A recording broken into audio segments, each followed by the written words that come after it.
ఉత్తర దిక్కుల్లో వెచ్చటి కాంతులు తెచ్చాడు.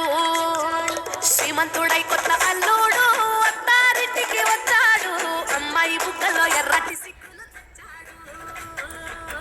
చీకటి వెలుగుకి గులాబీలు చల్లేస్తుంటే తలతో స్వరాలతో ఎల్లుడు పిలికలేవారే.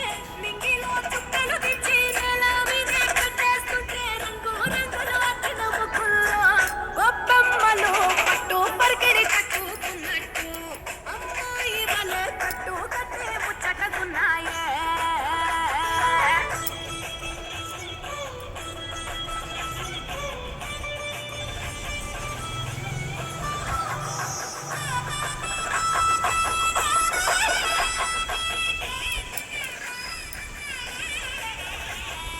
గంగటోలు గంగిరెద్దు అయ్యగారికి దండం పెట్ట హరిదాసుకు అమ్మగారు బియ్యం ఇచ్చనక కుర్రకారు చూరు చూసి చుర్రుమంటే